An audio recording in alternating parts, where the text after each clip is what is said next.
this is a differentiated version of Repertory 1, Atomos.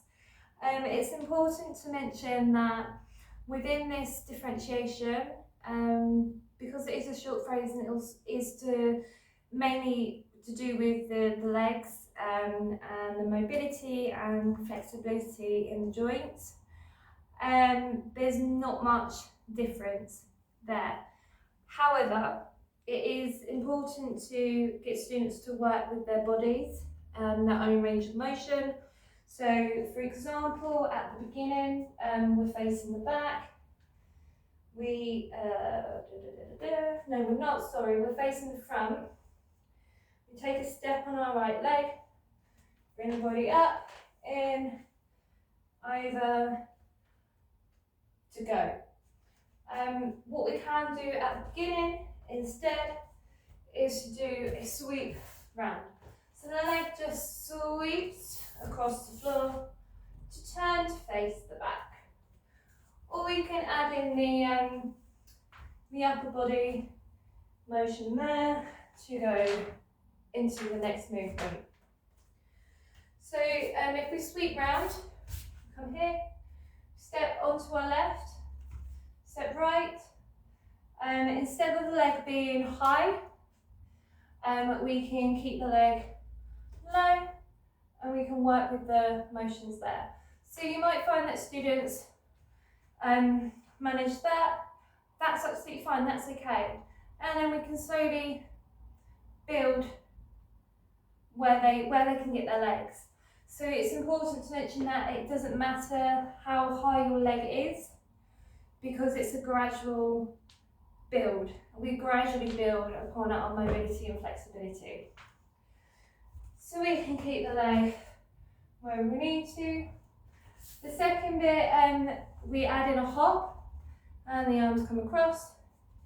So with the hop, again, we can keep the leg low as we hop.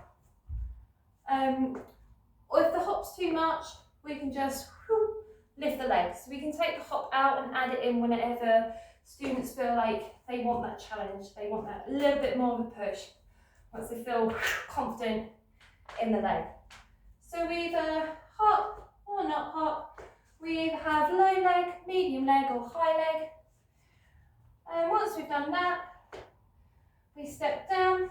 So option 1, instead of doing the coupe turn, students can sweep the leg, right leg round to face the front again.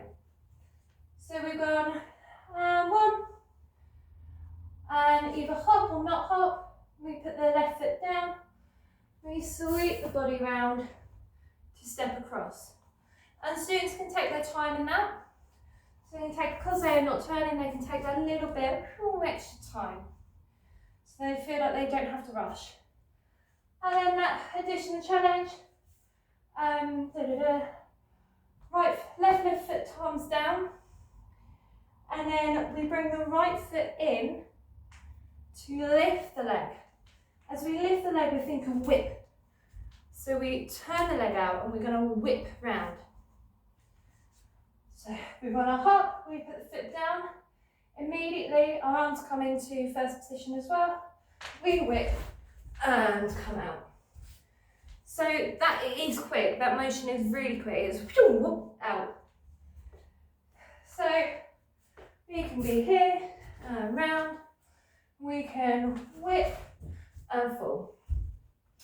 After we've come round, 3 stages here, we can take a small step and lift the leg slowly. We can take a bigger step and lift the leg. We can take an even bigger step and go onto the ball of our foot as we lift the leg and we're in that falling motion. So even if we're here, I think it's important to keep emphasis on the movement so that we don't become, students get kind of disinterested because it's all here. So they can play with this motion, play with that motion to fall out there. So they can stretch the movement out. once they've done the full, back, step left, and we can either, we're facing back to the front now, slightly towards the left. We drop our top of our body, so we can either come here, so we do a middle arch, or we can go down, or we can go all the way down. As we do that, so whatever options, 1, 2, 3, we come here, sweep the right arm up, curving it, through here. We can either drop the right arm, so you can drop and have an accent on that, you can and throw it away. Just give it that little bit more dynamic variety. If not, we come down and we do another coupe turn. This time we're turning clockwise and we are bringing our right foot into coupe position, turn it out. As we do that, turn all the way, step onto the right, step left, leg is going to, right leg, is going to come forward, parallel, turn out, and full. The arms, left, right, left. So left, parallel, turn out, left, and full. For a little bit more challenge, we can step onto it.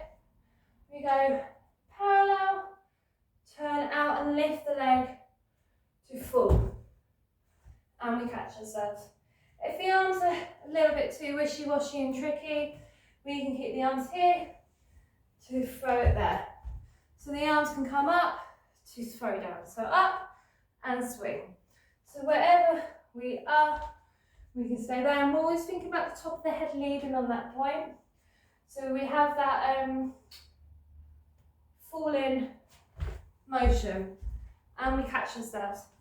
So again, just to reiterate with this phrase, the differentiation is small and it is about getting students to work with their own limitations, their mobility, and the different options. Another thing we can do as well to help students is to slow it down. So we can slow the phrase down and then gradually start to speed it back up. Scaffolding, again, very important. And encouraging students, so once they've got one option, can they try doing a second option? So if they've come here to go round, because they've got more time, can they reach further away? If they're here, can they try the coupe turn? And if the coupe turn, it's a little bit wobbly, that's okay, fall out of it, right into the next movement.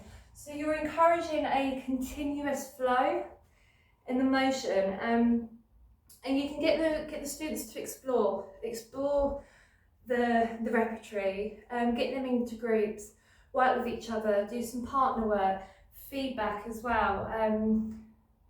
Okay, so I want you two to work together, and it's always best to students that are confident with it to help students who are maybe a little less confident, so that you can get these students to work together. So you're building the confidence up in both students actually. You're giving them a sort of leadership role whilst you're supporting them. And actually, because they're peers or they might be friends, that they can work together, they can build each other up and we can keep developing it.